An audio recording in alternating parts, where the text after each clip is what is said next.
7 stab wounds, and somehow she was still standing. Welcome to my channel, Midsummer Myths, where you find stories like no other, packed with twists, drama, and unbelievable moments you won't forget. Today's story is about a woman who went from being an ordinary civilian to the center of a Marine Corps investigation, all in less than 24 hours. It started on a rainy Tuesday evening, the kind where streets glistened like mirrors and every shadow seemed sharper. Claire wasn't the kind to get involved in trouble. At 42, she worked nights at the diner, walked home after midnight, and knew every cracked sidewalk in her neighborhood. But that night, turning the corner toward her street, she saw something she would never forget.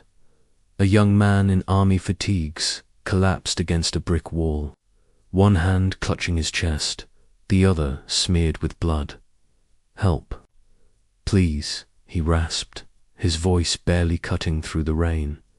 Before Claire could even think, she was at his side. His name was Private First Class Mason, and he'd just come back from a deployment overseas. His bus had dropped him off miles from base, and somewhere between the stop and his barracks, he'd been jumped. But the real nightmare wasn't over because the attackers weren't gone. 2 men emerged from the alley, knives glinting under the streetlight. Claire's breath caught. Every instinct screamed at her to run, but Mason couldn't move, and leaving him wasn't an option. "You need to back off," she told them, voice shaking. One laughed, the other took a step forward. She shifted in front of Mason, and then it happened, steel flashing, cold slicing into her side. One stab, then another, then another. She counted until the pain became impossible to track. 7 times in total. She remembered the men running, their footsteps splashing into darkness.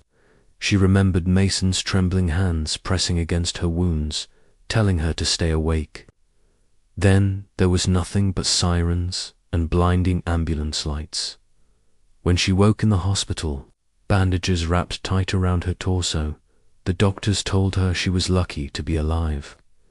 Mason had survived too, thanks to her. But they didn't tell her what was coming next, that in less than 12 hours she would have Marines at her doorstep. Asterisk by morning, the world outside her hospital room had already shifted. Claire hadn't expected visitors. Her mother had been there briefly, holding her hand and whispering prayers. The police had taken her statement, promising to track down the attackers. But the next knock on her door wasn't a detective or a family member. It was a man in a perfectly pressed Marine Corps dress uniform, flanked by 2 others. "Mrs. Walters?" the officer asked. "Yes," Claire's voice faltered. "We're here on behalf of the United States Marine Corps to thank you for your actions last night." She was confused. Mason wasn't a Marine.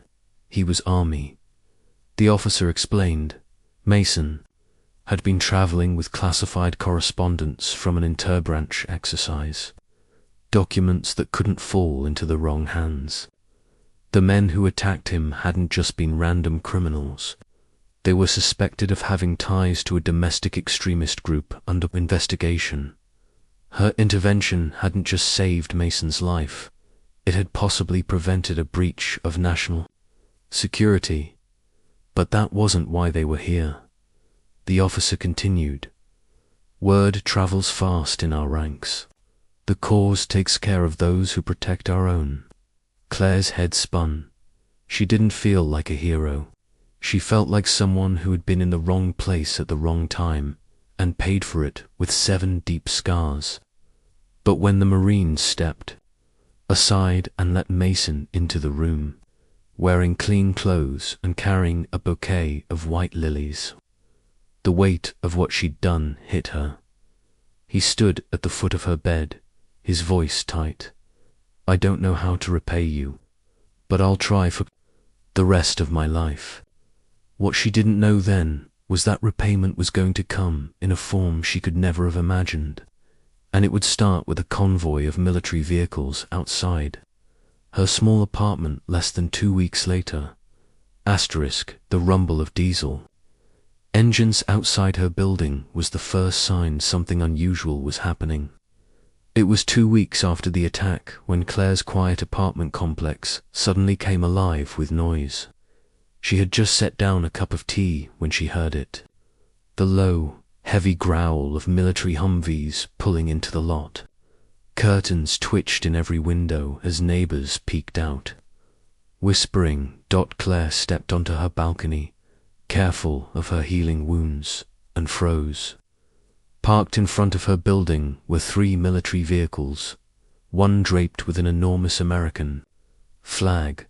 Marines stood in formation beside them, boots polished, hands clasped behind their backs. Then Mason stepped forward, still in fatigues, flanked by the officer she'd met in the hospital. "Claire Walters," Mason called up, his voice carrying over the courtyard. "Would you come down here, please?" Every pair of eyes in the complex turned to her. Her pulse quickened. Slowly, she made her way down the stairs, one hand brushing the rail for support. When she reached the courtyard, Mason pulled something from his pocket, a small, dark blue velvet box. Inside was a medal, not a military decoration, but something different. A custom medal engraved with the words "Citizen" above self. "This is from us," Mason said, voice steady. "From the Marines, from the Army, and from every service member who knows what you did. You put yourself in harm's way for someone you'd never met, and you didn't back down. That matters," the officer added, "and it's not all. We've arranged for your medical bills to be covered in full. And there's one more thing, a security upgrade for your home." The Marine stepped aside to reveal a team unloading. Reinforced door locks, cameras, and lighting equipment from the vehicles.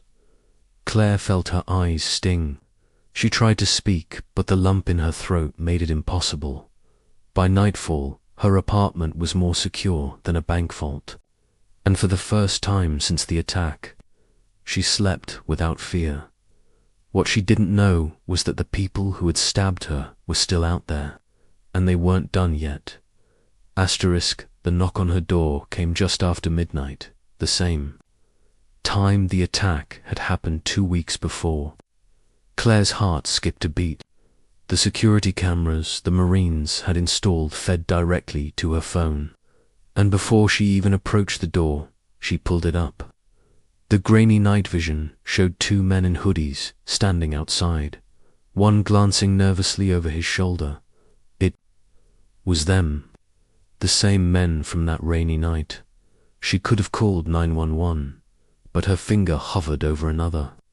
Contact instead. "Mason," he answered on the first ring.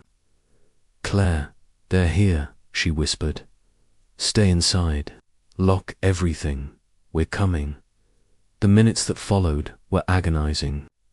She sat in the dark, clutching a kitchen knife, listening to the sound of the men jiggling her doorknob, whispering to each other. One tried the windows. Then the low rumble of engines cut through the night. 3 Humvees roared into the lot, lights flooding the building. Marines poured out, surrounding the 2 men before they could flee. In seconds, they were on the ground, wrists zip-tied, and Mason was at her door. "You all right?" he asked, scanning her for injuries. She nodded, the adrenaline making her whole body tremble. The police arrived minutes later, taking the men into custody. Turns out Mason had been right from the start. These weren't just street thugs. They were tied to a group planning to target military personnel. The Marines had been tracking them for weeks, and Claire's tip just closed the case.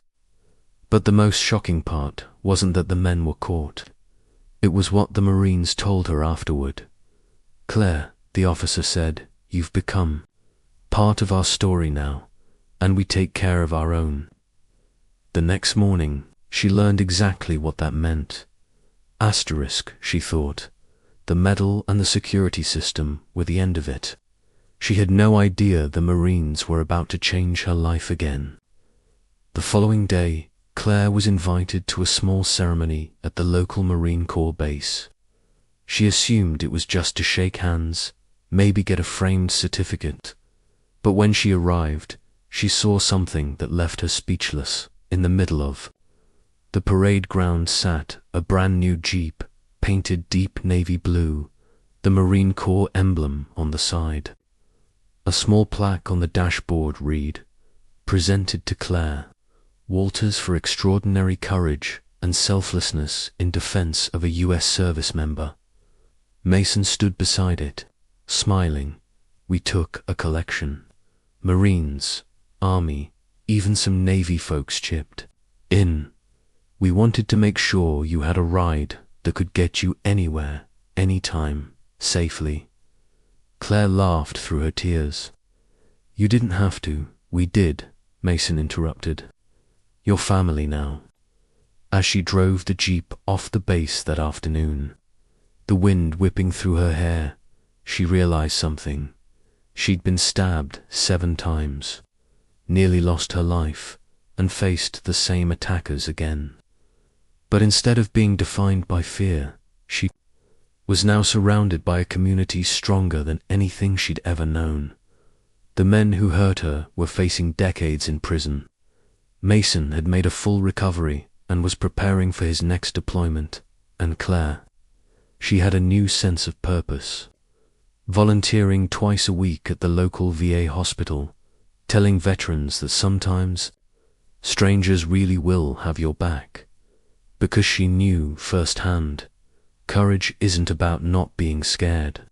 It's about standing your ground when every part of you wants to run. How did you like this story? Let me know in the comments below, and don't forget to like this video and subscribe for more incredible stories from Midsummer Myths.